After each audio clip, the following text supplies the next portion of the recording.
Everyone at that baby shower thought it was a celebration. I knew it was a crime scene. My wife, my best friend, my firm, my name on contracts I never signed. I didn't fall apart. I got quiet. That's when they should have started running. My name is Owen Merritt. I'm 52 years old, and for the last 19 years I built something real. Merritt Architectural Consulting, a mid-sized firm in Austin, Texas, specializing in commercial design and structural feasibility. I started it with a second mortgage, a laptop, and the kind of stubbornness that either destroys a man or defines him. Somewhere along the way, it defined me. We had 23 employees at our peak, contracts with municipal clients across 3 states, and a reputation that took a decade to earn. Naomi came into the firm 8 years into the marriage. She had a background in business development, sharp instincts, and a smile that made clients feel like they were the only people in the room. I thought it was a partnership. I thought we were building something together. Looking back, I can see the moments I should have paid closer attention. The late nights she explained away too smoothly, the budget line items that never quite added up, the way she started referring to my firm as our firm, and then, quietly, just hers. But this story really begins with Nolan Pruitt. Nolan is a private investigator based out of San Antonio. 58 years old, retired sheriff's deputy, the kind of man who speaks in short sentences and charges by the day. I hired him 6 weeks before Isabel Donovan's baby shower. Not because I had proof of anything, but because I had a feeling I couldn't shake. A husband's instinct, the kind that wakes you at 2 in the morning for no reason, except that something in your house doesn't smell right anymore. Nolan delivered his preliminary report on a Tuesday. I read it sitting in my truck in a parking garage, engine off. He documented 14 separate meetings between Naomi and Clayton Harwick, hotel lobbies, a restaurant in Round Rock, twice at our house while I was at a job site in Dallas. Clayton Harwick, a man I'd brought back from the edge of professional ruin 7 years ago when his former employer tried to bury him with a fabricated misconduct claim. I vouched for him. I gave him contracts. I put his name on proposals when his reputation was radioactive. I sat in that parking garage for a long time. By the time Isabel Donovan's baby shower arrived, a rooftop event at a boutique hotel in downtown Austin, I already knew everything I needed to know. I wore a gray suit. I drove myself. I was calm the way a man is calm when the decision has already been made and all that's left is the execution. The rooftop was decorated in pale gold and ivory. 30 or so guests, champagne and long-stem flutes, a string quartet in the corner. Isabel stood near the gift table in a flowing dress, one hand resting on a very convincing baby bump, accepting congratulations with a gracious tilt of her head. Her husband Grant stood nearby, beaming like a man who had no idea he was an unwitting prop in a performance. I knew the bump was fake. No one had pulled her insurance records. No prenatal visits. No OB referrals. Nothing consistent with a woman entering her 3rd trimester. What she did have were donor receipts. Over $40,000 collected from people who believed they were supporting a foundation named after unborn children. A grief-based charity. Isabel's specialty, apparently, was borrowing other people's sorrow. Naomi found me near the bar. She looked stunning. She always did at these events, and she pressed a glass of sparkling water into my hand with that practiced social smile. "You made it," she said lightly. "I wasn't sure you would." I said I'd be here. I took the glass without drinking from it. She turned toward the crowd, scanning for someone. I followed her gaze straight to Clayton Harwick, standing near the far railing with a drink in hand, laughing at something Isabel had said. He caught Naomi's eye across the room, and something passed between them. Quick, practiced, small. The kind of signal people develop when they've had a lot of practice hiding. I set my glass on the nearest table. Naomi turned back to me. "Are you okay? You got that look." "What look?" "Like you're somewhere else entirely." I looked at her. Really looked, the way a man looks at something he's about to leave behind. "Everyone in this room thinks this is a celebration," I said quietly. "I know it's a crime scene." She blinked. "What is that supposed to mean?" I picked up my jacket from the back of the chair. "I'm leaving." Her smile died. Not slowly, it just stopped like a light switched off. "On. Enjoy the party, Naomi." I walked to the elevator without looking back. Behind me, I heard her call my name once more. I pressed the button and waited, hands steady, jaw set. The doors opened. I stepped in. The last thing I saw before they closed was Naomi, standing frozen in the middle of that golden ivory rooftop, champagne in hand, the performance she'd been rehearsing for months coming apart at the seams. I rode down alone and walked out into the Austin night. It had begun. I didn't go home that night. I drove for a while, east on 6th, then north on 183, no destination, just moving. Austin spread out around me in the dark, all glowing storefronts and highway overpasses, indifferent to the fact that my marriage was in the process of quietly detonating. When I finally pulled into a gas station off Runberg, I sat under the fluorescent lights and stared at the dashboard until my breathing steadied. My phone had buzzed 11 times since I left the rooftop. Naomi. I didn't answer. What I did do was pull up the secondary file Nolan Pruitt had sent me 2 days earlier, the one I hadn't fully processed yet. His report on the financial side. I'd asked him to dig into the firm's accounts after I noticed a discrepancy in our Q3 projections that Naomi had explained away with contractor invoices that didn't match any project timeline I recognized. What Nolan found was methodical. Over the past 2 years, Naomi had been transferring between $2,000 and $3,000 monthly into a personal account I had no access to. Separate bank, separate card, opened under her maiden name. The total, when I added it up, came to just under $74,000. She hadn't taken it all at once. Nothing dramatic, nothing that would trigger an alert. Just a slow, quiet bleed, the kind that only shows up when someone is actually looking. I stared at that number for a long time. Then something else hit me, harder than the money. I pulled up the insurance portal on my phone. Our joint policy, the one I'd set up 15 years ago and never thought to revisit. The beneficiary on my life insurance policy had been changed 8 months ago. New name in the field where mine used to be. Clayton Harwick. I set the phone face down on the passenger seat. I pressed my palms flat against my thighs and took 3 slow breaths. Not from panic, from the need to stay precise. A man who loses his composure loses his leverage, and I was not about to lose anything else. I called Nolan from the parking lot. He picked up on the second ring. No greeting, just, "You saw it." The insurance change, I confirmed. Filed 8 months ago through an online amendment. She had your login credentials. A pause. "There's more, Owen. I was going to wait until morning." "Tell me now." He told me. The second affair, not Clayton, a different man, 7 years ago, 2 years into our marriage. A project manager named Red, who'd worked with Naomi before she joined the firm. 3 months, hotel records, the whole picture. Nolan had found it buried in an old email archive he'd accessed through a recovery service. Naomi had deleted the thread, but deletion isn't the same as gone. I sat with that for a moment. 7 years ago. Our son Liam was 16 then. I've been coaching his baseball games on weekends and closing a contract with the city of San Antonio during the week, thinking I was building something solid. "She's done this before," I said, not as a question. "Looks that way," Nolan replied quietly. "This wasn't a mistake, Owen. This is a pattern." I thanked him and ended the call. By the time Naomi's car pulled into the driveway at 11:40, I was sitting at the kitchen island with a glass of water, the overhead light on, her insurance amendment printed, and sitting face up on the counter in front of me. I heard her heels on the front steps, the click of her key, the pause when she saw the light on. She came into the kitchen and stopped when she saw my face. "Owen, I can explain." "Sit down, Naomi." My voice was even. No heat in it. No tremor. She sat, her eyes moving to the printed page. She recognized it immediately. The color left her face the way water drains from a glass. "You changed my insurance beneficiary to Clayton Harwick's name," I said. 8 months ago. That was a mistake. I was updating some documents and I... Stop. I slid the paper toward her. "His name is in that field. Not a typo.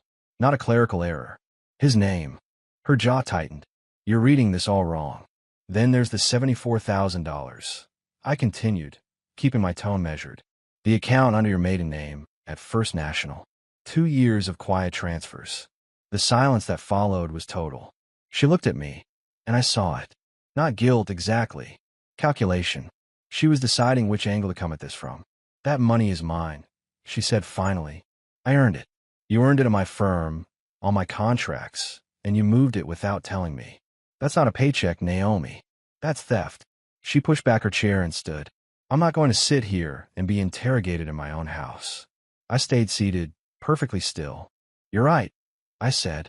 "You don't have to. But I want you to understand something clearly before you walk out of this room. I looked at her until she met my eyes. I know about Clayton. I know about Red from 7 years ago. I know about the money. I know about the insurance. And I know about Isabel's fake pregnancy and the donors she's been stealing from. I paused. I have documentation on all of it. Every piece. Naomi went very still. Get some sleep, I said, standing and picking up my water glass. Tomorrow's going to be a long day. I walked to the guest room, closed the door, and laid down in the dark. I didn't sleep much, but I didn't need to. Everything I needed was already in motion. Dennis Sloan lives 40 minutes outside of Austin in a place that doesn't show up easily on maps. A 2-acre property off a dirt road near Bastrop, with a cedar cabin he built himself over 3 summers, and a wood-burning fireplace that takes up most of the east wall. No HOA, no neighbors within earshot, no cell signal unless you walk to the edge of the back pasture. I've been going there since Dennis and I were in our early 30s, back when we were both grinding through the years that either make a man or hollow him out. I called him the morning after my confrontation with Naomi. Didn't explain much, just said I needed a few days away from Austin and needed to think. Dennis said, "Bring decent bourbon. How about the rest?" I was there by noon. He didn't ask questions when I pulled up. He was splitting firewood in the side yard, and he just nodded at my truck like he'd been expecting me. That's the thing about men who've known each other a long time. They understand that some conversations can't start until the fire is going and there's something warm in your hand. By 9 that evening, we were seated in the 2 leather chairs in front of the fireplace, a bottle of Blanton single barrel between us, the flames going steady. Outside, the hill country was dark and still. I told Dennis everything. Not the version I've been editing in my own head, but the full thing. The detective's report. The insurance beneficiary. The $74,000. The affair 7 years ago I hadn't known about. Isabel's fake pregnancy. All of it. Dennis listened without interrupting. That was something I'd always respected about him. He let a man finish. When I was done, he poured us both another measure and said, "So what do you want the outcome to be?" "I want the firm protected," I said. "My name on my own work. My assets shielded before she files anything. And I want Isabel's donors to get their money back. In that order, more or less."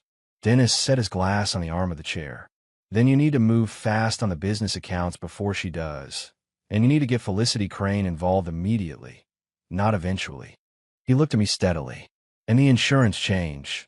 That's not a civil matter, Owen. That's potential fraud. You know that." I nodded. I've been circling that word in my mind for 2 days. Nolan already documented it. I said, "Time-stamped filing. Her login credentials in the access log. It's clean." Then Felicity takes that to the DA's office and lets them decide what to do with it. Dennis leaned forward, elbows on his knees. "You don't have to drive that car. You just have to park it in front of the right door." We talked for another 2 hours, methodically, the way 2 men with construction backgrounds talk through a structural problem. What load goes where? What fails first if you pull the wrong support? By midnight, we had a working sequence. Felicity files a forensic audit request on the firm's financials by end of week. Nolan delivers his full documentation package to Felicity's office. A separate civil complaint gets drafted regarding the insurance beneficiary change and the donor fraud, Walter and Agnes Holloway, and the others who'd given money to Isabel's ghost charity. That gets referred to a consumer fraud attorney Dennis knew in Austin named Patricia Rowe. "Patricia won't charge them anything up front," Dennis said. "She works on recovery. If the money comes back, she takes a percentage." "Set it up," I said. We finished the bourbon sometime after midnight. Dennis showed me to the back bedroom, the one with the pine plank ceiling and the window that looked out over the dark pasture. I lay on top of the covers and stared at the ceiling. For the first time in weeks, my mind wasn't racing. Every problem had a next action. Every piece had a place. The anger was still there. I'm not going to pretend it wasn't. But it had been channeled into something useful. Something precise. I thought about Clayton Harwick. About the afternoon in 2017, when I'd sat across from him in a conference room and told him I was willing to put my professional credibility behind his. He'd been shaken, grateful, quieter than I'd ever seen him. He'd said, "I won't forget this, Owen." I told him that wasn't necessary. Turns out, he hadn't forgotten it. He'd just drawn a completely different conclusion about what it meant. I closed my eyes and let the sounds of the property settle around me. The fire burning low in the other room, the wind moving through the cedar trees outside, the occasional shift of the old cabin's frame. In the morning, I would call Felicity Crane and set everything in motion. For tonight, I slept like a man who had nothing left to lose and everything left to build. I came back to Austin on a Wednesday morning. Felicity Crane's office was on the 14th floor of a building on Congress Avenue, all glass and clean lines, the kind of space that communicated competence without shouting about it. She had my full file by the time I arrived. Nolan had delivered it the previous afternoon, and she'd already gone through it. "The insurance amendment is actionable," she said, not looking up from the documents spread across her desk.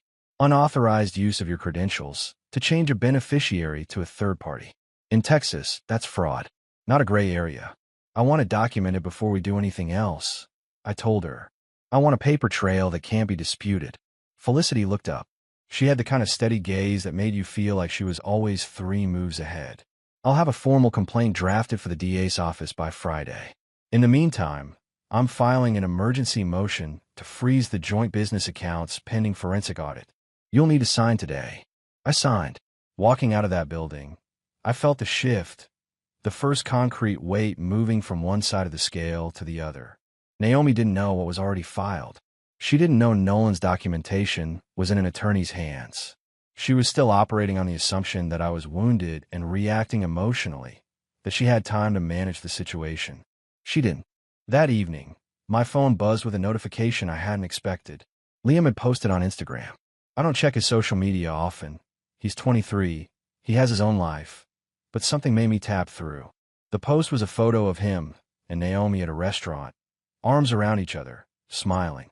The caption read, "Some people burn down what others build. Real ones stay standing. Love you, Mom." I put the phone face down on the kitchen counter. I understood it. He was 23, and she was his mother, and she'd gotten to him first with her version of events. That's how it works. The person who controls the narrative controls the room, and Naomi had always been better at narrative than almost anyone I knew. It was, after all, what she'd done to the firm. I didn't call him. I didn't post anything in response. I didn't ask mutual friends to explain the situation. I just let it sit. What I did do was text him one line. "When you're ready to hear my side, I'm here." No pressure, no timeline. He didn't respond. 2 days later, the court notification landed in Naomi's inbox. The frozen business accounts, the forensic audit motion, the formal documentation request. I know this because Dennis called me that afternoon and said Naomi had apparently shown up at Clayton Harwick's office in a state that his receptionist later described as not calm. Good. I drove to the office the next morning, my office, the one with my name on the lease, and sat at my desk for the first time in a week. My project manager, a steady woman named Carol Dutton, who had been with the firm for 11 years, came in and closed the door behind her. "Naomi called the team meeting yesterday," Carol said carefully. "She told everyone you were taking an extended leave for health reasons." I looked at her for a moment. "And what did the team think about that?" Carol's expression was answer enough. "Most of them have been here long enough to know what's real." "I'm not on leave," I said. "I'm right here. Give me the active project files." She nodded, and something in her posture relaxed. The particular relief of someone who'd been holding their breath and could finally stop. She brought me the files, and I spent the next 3 hours going through every active contract, every pending proposal, every client communication that had gone out under the firm's letterhead in the past 60 days. What I found made Felicity's forensic audit request look prescient. 3 proposals had gone out with my name on them that I hadn't reviewed. 2 client updates referenced decisions I had no memory of making. And 1 letter, a letter to our largest municipal client, contained language that subtly repositioned Naomi as the firm's primary decision-maker. I photographed every page. Then I called Nolan Pruitt and asked him to add a corporate espionage component to his documentation. Because this wasn't just a marriage falling apart. Someone had been dismantling my professional identity piece by piece, methodically, for months, and they'd been counting on me not to notice until it was too late. They'd miscalculated. The forensic audit team arrived at Merit Architectural Consulting on a Thursday morning. 2 CPAs from Felicity's referral, accompanied by a digital forensics specialist named Ray Kowalski, who looked like he hadn't slept in 3 days and didn't need to. They set up in the conference room with hard drives and laptops, while Carol Dutton kept the rest of the staff informed and composed. I stood in the doorway of my office and watched them work, feeling the particular satisfaction of a man who has finally stopped bleeding and started applying pressure. Naomi did not come in that day, or the next. What Ray Kowalski found over the following 72 hours went beyond what I'd already documented. The financial irregularities I'd traced through Nolan's report were just the visible layer. Underneath them was something more deliberate, a systematic effort to reposition the firm's organizational structure without my knowledge. Naomi had drafted an amended operating agreement 11 months ago, prepared by an outside attorney whose name I didn't recognize, that would have redefined her role from managing partner to sole principal in the event of my extended absence or incapacity. The document had never been executed. It was still sitting in a folder on her work computer, labeled with a project code I didn't recognize. I stood at Ray's shoulder and read it twice. Extended absence or incapacity, I said. Ray pointed to the metadata. Created the same week the insurance beneficiary was changed. I straightened up and walked to the window. Austin was going about its business outside. Delivery trucks, cyclists, the usual noon foot traffic on Congress Avenue. Inside, the picture was becoming very clear. This wasn't a marriage that had drifted into infidelity. This was a coordinated plan, designed over months, with legal and financial components that required sustained effort. Naomi hadn't been impulsive. She'd been patient. So had I. The third document Ray flagged was the one that cut deepest. A proposal.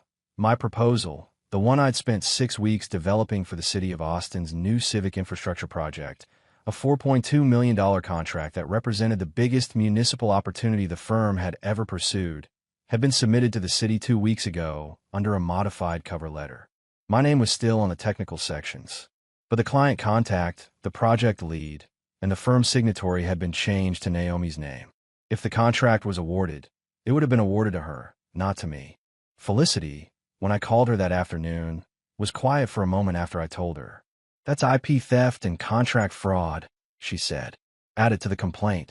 Already photographed and cataloged." I replied. "Owen." Her tone shifted slightly. Not softer, but more direct. "I want you to understand what you're building here. This is no longer just a divorce. This is a criminal referral package. When it lands on the DA's desk, it will have teeth." "Good," I said. "Make sure it bites." That evening I received a text from a number I didn't have saved. It took me a moment to recognize the writing style, clipped, slightly formal, the cadence of a man choosing his words carefully. "Clayton Harwick. I think we should talk. Just the two of us. No attorneys." I read it 3 times. Then I type back, "Noon tomorrow. Contigo outside patio. Don't be late." He showed up on time, which I respected slightly more than I expected to. He was wearing a gray jacket, no tie, and he looked like a man who hadn't been sleeping well. He ordered coffee. I ordered nothing. I let him sit for a moment before I spoke. "I'm going to tell you exactly what I have," I said, setting a manila envelope on the table between us. 14 documented meetings with my wife over a 4-month period. Hotel records in Round Rock. 2 instances at my home address while I was out of state. I tapped the envelope. "Your name is beneficiary on my life insurance policy. Filed the same week that an amended operating agreement was drafted to cut me out of my own firm." Clayton's jaw tightened. He didn't reach for the envelope. "I'm not here to threaten you," I continued, keeping my voice level and unhurried. "I'm here because I want you to understand exactly what I know and exactly what has already been submitted to my attorney's office. What you do with that information is your decision." I leaned back in my chair. "But I want you to think very carefully about what comes next, because everything that happens from this point forward is being documented." Clayton stared at the envelope for a long moment. When he finally looked up, something behind his eyes had shifted. The bravado, or whatever had been holding him in place, was gone. "I didn't know about the insurance," he said quietly. "That's between you and your attorney," I replied. I stood, picked up my keys, and looked at him one last time. "You told me once you wouldn't forget what I did for you. I believed you." I paused. "Don't forget it now." I left him sitting there with his coffee and the envelope and whatever was left of his conscience. The City of Austin's Infrastructure Review Board met on the 2nd Tuesday of every month in a conference room on the 3rd floor of City Hall. I was not on the agenda. I had, however, called the board's administrative director the previous Friday and informed her that I had material information regarding a recently submitted proposal. Information that was relevant to the integrity of the procurement process. She'd been cautious, asked me to put it in writing, and I had. By Monday afternoon, I had a 5-minute slot at the start of the session labeled Contractor Disclosure, Merit Architectural. 5 minutes was enough. I walked in wearing a dark suit. No presentation materials. No legal team. Just a 2-page summary I prepared with Felicity's review and a USB drive containing the full documentation package. The board was 7 people, city planners, a contract attorney, 2 elected officials. I recognized 2 of them from previous project presentations. I stood at the end of the table and laid it out calmly. The proposal submitted 2 weeks ago under Naomi's name as project lead had been developed in its entirety by me. I had version control drafts going back 6 weeks with my metadata on every file. The cover letter had been altered after my final review. I had the original and the modified version side by side in the documentation. The firm's signatory had been changed without my knowledge or consent, while a forensic audit was actively underway. No one interrupted me. When I finished, the contract attorney at the far end of the table said, "Are these allegations currently part of active legal proceedings?" "A formal complaint is before the DA's office." I confirmed. "This disclosure is being made to protect the integrity of the city's procurement process, not to prejudice any outcome." The board chair looked at the contract attorney, then back at me. "We'll place the proposal in administrative hold pending review." "That's all I'm asking," I said. I thanked them, picked up my summary, and left the room. In the elevator going down, I allowed myself one moment of something close to satisfaction. Not triumph, just the clean, solid feeling of a door closing correctly. Naomi had built her move on the assumption that I would be too wounded, too distracted, or too emotionally compromised to act with precision. That was her first miscalculation. Her second was underestimating how well I understood the systems she tried to use against me. I'd built those systems. I knew every load-bearing point. Stuart Aldridge was waiting for me in the lobby. I hadn't expected that. Stuart was the firm's third partner. Quiet, methodical, always more comfortable with spreadsheets than with people. He'd been with the firm for 9 years, brought in to manage the operational side while I handled design and Naomi handled business development. I trusted him in the way you trust a man who never makes noise, completely and without sufficient scrutiny. He looked uncomfortable, which told me everything before he said a word. "Owen." He extended his hand. I shook it out of reflex. "Stuart." I waited. He glanced around the lobby, then said in a low voice, "I need to talk to you." "Not here." We walked to a coffee shop 2 blocks away and sat at a corner table. Stuart wrapped both hands around his cup and stared at it for a moment before speaking. "I knew about the amended operating agreement," he said. "Naomi asked me to review it 8 months ago. She framed it as contingency planning, in case you had a health event. I kept my expression neutral. And you didn't mention it to me. She said you'd already discussed it." He looked up. I know now that was a lie. The silence between us had weight. "Stuart," I said carefully, "what else did you review that I wasn't told about?" He pulled a folded envelope from his inside pocket and set on the table. "Everything's in there. Dates, documents, what I signed and what I didn't. I'm not going to let her pull me down with her, Owen." His voice was strained. "I made a mistake trusting her framing. I'm trying to correct it." I picked up the envelope and held it for a moment. Then I looked at him steadily. "This goes to Felicity today. And Stuart, I need you to understand that what comes next will be uncomfortable." "I know," he muttered. "Good." I stood and pocketed the envelope. "Then we understand each other." I walked back out into the Austin afternoon, one more piece of the puzzle placed exactly where it needed to be. Patricia Rowe had been a consumer fraud attorney in Austin for 21 years, and she had the kind of quiet authority that comes from spending 2 decades watching people try to lie their way out of situations that documents don't lie about. I met her at her office on a Tuesday afternoon, Dennis Sloan beside me. She'd already reviewed the preliminary package I'd sent over. Nolan's documentation on Isabel Donovan's charity, the donor records, the insurance and registration filings for the fake nonprofit. She had a yellow legal pad covered in notes, which I took as a good sign. 6 documented donors so far, she said, tapping her pen against the pad. Walter and Agnes Holloway are the largest single contributors, $38,000. The others range from $4,000 to $11,000. She looked up. "Do you have direct contact with the Holloways?" "I've met them once," I said. Agnes was calm. Walter was angry, the contained kind, which is worse. Patricia nodded. Good. Contained anger holds up in depositions. She set down her pen. The nonprofit was registered in Texas with Isabel Donovan as sole officer. Grant Donovan co-signed 2 of the 3 registration documents, which makes him a correspondent even if he wasn't aware of the fraud. And your wife, she glanced at her notes. Naomi Merritt's name appears on the initial donor solicitation letters as a character reference. I hadn't known that last part. She vouched for the charity in writing. I asked. 3 letters, sent to prospective donors. Her name, her firm title, her signature. Patricia folded her hands. That's material participation in a solicitation fraud. The DA's office will be interested. After the meeting, Dennis and I drove out to the Holloway's house in Cedar Park, a neat single story on a quiet street, the kind of home that takes years of care to look that settled. Agnes answered the door and showed us to the living room without ceremony. Walter was already seated, a cup of coffee on the side table, his hands folded the way they'd been the first time I'd met him. I told him about Patricia, about the other donors, about the full scope of what the investigation had produced and what the DA's referral now contained. Walter listened to all of it, then looked at me directly. My wife wants to know if we'll get the money back. Patricia's filing a civil recovery action. I told him. It's not guaranteed, but Isabel Donovan's assets include a property and 2 investment accounts. There's something to go after. Agnes reached across and put her hand on Walter's arm. He covered it with his own, and for a moment neither of them spoke. Then Walter looked back at me and said, simply, "Thank you for not letting this disappear." Driving back into Austin, Dennis said nothing for the first 10 minutes. Then, that right there, that's the part that matters. He was correct. It was.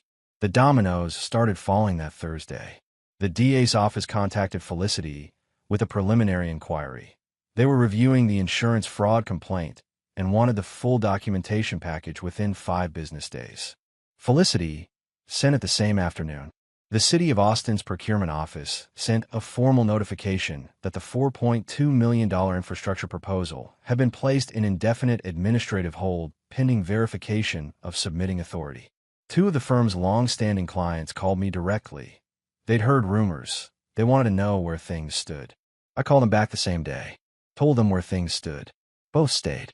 Naomi, meanwhile, had retained a divorce attorney named Philip Voss, aggressive, expensive, known for scorched earth tactics. His first move was a letter demanding I vacate the firm's office space on the grounds that my disruptive conduct was damaging operations. Felicity's response was 3 pages long and, by her own description, not gentle. The firm was mine. The lease was in my name. The founding documents were unambiguous. Philip Voss could send as many letters as he wanted. Paper doesn't change what the records say. And the records were on my side. Liam showed up at my apartment on a Saturday morning without calling first. I heard the knock at 8:15 and opened the door to find my son standing in the hallway in a jacket he'd had since college, hands in his pockets, looking like a man who had rehearsed what he was going to say and forgotten it on the elevator ride up. I stepped back and let him in. He sat on the couch. I made coffee. Neither of us said anything until I set a mug in front of him and took the chair across from the coffee table. I saw the court filings. Liam said finally. The insurance thing. He wrapped both hands around the mug. She changed the beneficiary to Clayton Harwick. She did. He was quiet for a moment. I posted that thing on Instagram. The caption about. I know what it said. I didn't know about the insurance, or the money, or any of the legal stuff. He looked up, and for the first time in this whole mess I saw something in my son's face that I recognized. The particular shame of a person who realizes they've been used. She told me you were trying to destroy her. That you'd frozen everything out of spite. The accounts were frozen by court order. I said evenly. Not out of spite. Liam nodded slowly. He knew. I could see that he'd already done the math on his own. That was why he was here. I'm not asking you to pick a side. I told him. I know. He turned the mug in his hands. But I need to hear what actually happened. From you. The whole thing. So I told him. Not the version I'd been curating for attorneys and investigators. The real one. From the beginning. The detective, the insurance policy, the $74,000, the second affair from 7 years back, the municipal contract that had nearly been stolen out from under me. I told him about the Holloways and Isabel's ghost charity and the fact that his mother's name, was on the donor solicitation letters. By the time I finished, Liam was staring at the table. "She signed those letters," he said. "Yes." A long silence. "What do you need from me?" "Nothing," I said. "I don't need anything from you. That's not why I told you." He looked up. "I told you because you're my son," I said, "and you deserve to know the truth. What you do with it is your business." Liam sat there for another hour.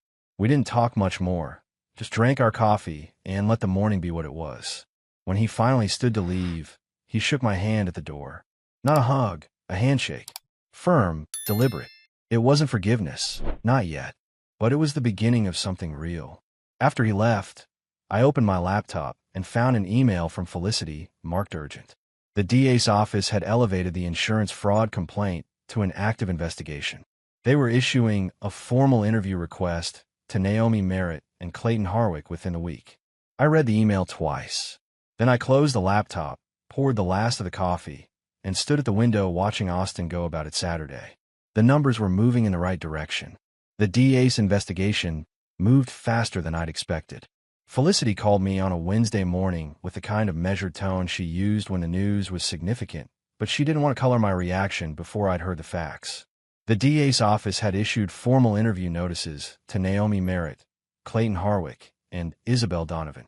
The insurance fraud complaint had been upgraded to an active criminal inquiry, and the forensic audit findings, specifically the altered municipal proposal and the drafted operating agreement, had been referred to the State Bar's Ethics Committee for review of the outside attorney who had prepared those documents without the knowledge of the named principal. 3 fronts, moving simultaneously. Philip Voss withdrew as Naomi's divorce attorney this morning, Felicity added. I absorbed that. A lawyer who walks away from a paying client mid-case is sending a very specific message about the terrain ahead. Voss had done his due diligence, looked at the full picture, and decided the exposure wasn't worth the fee. She'll need to find someone new, I said. She has 30 days to file a substitution, Felicity replied. In the meantime, nothing moves on the divorce side. That afternoon, Stuart Aldrich called me, not from a blocked number, his own cell, which I took as a sign that he'd already decided where he stood. The DA's office contacted me, he said. I have an interview scheduled for next Thursday. I know, I told him. Felicity mentioned it. A pause. Owen, I want you to know, I've given them everything I have. Unredacted. I appreciate that, Stuart. Another pause, longer. I spent 9 years at that firm because you built something worth working for. His voice was strained but steady. I should have come to you the moment she showed me that operating agreement. That was my failure. I thought about what to say. There were several versions. The cold one, the magnanimous one, the complicated honest one. I went with the honest one. You made a mistake trusting the wrong person's framing, I said. You're correcting it. That's more than most people do. He didn't respond right away. When he did, it was just, thank you. 2 days later, the story broke publicly. A business reporter at the Austin American-Statesman had been following the procurement hold on the city infrastructure contract and had connected it to the DA inquiry through public records. The article was careful, no conclusions, just documented facts, but the facts were damning enough on their own. Merritt Architectural Consulting, alleged IP theft, insurance fraud investigation, a municipal proposal flagged for submitting authority irregularities. By noon, the article had been shared widely in Austin's commercial real estate community. By 3 o'clock, I had 11 messages from clients, former colleagues, and 2 journalists. I responded to the clients first, then the colleagues. The journalist got a one-line reply from Felicity's office. Clayton Harwick resigned from his position at his firm the same afternoon the article ran. No statement, no forwarding address on file. His assistant told my office he'd taken personal leave and hadn't given a return date. Isabel Donovan's charity website went offline within 48 hours of the DA interview notice. Patricia Rowe's civil filing ensured that didn't help her. The assets were already being traced. And Naomi retained a new attorney, a quieter one, and stopped returning calls from the journalists who tried to reach her. The performance had no more audience. For the first time in months, I felt the weight lift. Not all at once, not dramatically, just a slow, steady easing. The way tension leaves a cable when the load it's been carrying finally reaches the ground. I called Dennis that evening. It's moving, I told him. I know, he said. I've been watching. I could hear the fire going in the background at his cabin. I almost laughed. Pour one for me, I said. Already did, he replied. 9 months later, Merit Architectural Consulting was smaller than it had been. Intentionally so. After the dust settled and the audit concluded, I made the decision not to chase the firm's former size, but to rebuild it around the work I actually wanted to do. 12 employees instead of 23. A tighter roster of municipal and institutional clients. Carol Dutton promoted to operations director. Stuart Aldridge gone. He'd taken a position at another firm in Dallas, which was the right outcome for both of us. No bitterness, just distance. The City of Austin's infrastructure contract had been awarded to Merit Architectural under my name after the procurement hold was lifted and the submitting authority clarified. It was the biggest single contract I'd ever held. I visited the site every week during the early phases. Hard hat, boots, clipboard, because there's no substitute for being present in the work. The DA's case against Naomi moved through the system over those 9 months. She ultimately pleaded guilty to a reduced charge of financial fraud and theft of intellectual property in exchange for cooperation with the investigation into Isabel Donovan's charity scheme. The sentence was 18 months of supervised probation, significant financial restitution to the firm, and a permanent bar from serving in any officer or signatory capacity at a licensed architectural entity in Texas. No prison time. I had mixed feelings about that, but Felicity told me that probation with restitution and a professional bar was, practically speaking, a more complete consequence than a short sentence. It removed her from the field permanently. I accepted that framing. Clayton Harwick settled the civil complaint for an amount that covered the insurance fraud damages and contributed to the firm's restitution total. He had returned to his home state of Oklahoma and, from what I understood, was working in property management. He never contacted me again. I didn't expect him to. Isabel Donovan faced the harder road. Patricia Rowe's civil recovery action, combined with the state criminal fraud charge, resulted in a judgment that stripped nearly all of her liquid assets. Walter and Agnes Holloway recovered $31,000 of their $38,000. Not everything, but enough that Walter called me and said, in his careful, measured way, that he was satisfied. That word, from a man like Walter Holloway, was worth more than most people's applause. The divorce was finalized 11 months after the baby shower. Liam came around slowly, not in one dramatic moment, but through a series of small ones. A phone call that went longer than expected. A lunch that turned into 3 hours. By the time the divorce was final, he was having dinner at my apartment twice a month and had started asking questions about the firm the way young people do when they're considering whether something might be worth joining someday. I didn't push. I just left the door open. On a Tuesday in April, I drove out to Dennis Sloan's cabin for no particular reason. He was on the porch when I pulled up, coffee in hand, watching nothing in particular. I sat in the other chair, and we watched the cedar trees for a while. "How's the Austin project going?" he asked eventually. "On schedule," I said. "Under budget." Dennis nodded. "That's what you do." I thought about the rooftop in downtown Austin 9 months ago. The gold and ivory decorations. The string quartet. Naomi smiled, dying in the middle of a room full of people who had no idea what was actually happening. I'd walked out of that building and into something I couldn't fully see yet. But I'd walked out clear-eyed, with a plan, and without looking back. That, I decided, was the only version of this story worth telling. "I'm going to start teaching a course at UT next fall," I said. "Architecture and municipal contract development. Adjunct faculty." Dennis looked at me sideways. "Teaching. Someone showed me once that the best thing you can do with what you've learned is pass it on." I picked up my coffee. I figure it's time. Dennis was quiet for a moment. Then he said, "Your father would have liked that." He was right. He would have. I drove back to Austin as the sun dropped behind the hill country. The radio was off. The windows were down. The air smelled of cedar and dry grass, and the particular freshness of a Texas evening in spring. There was work to do. There always would be. And this time, every piece of it was mine.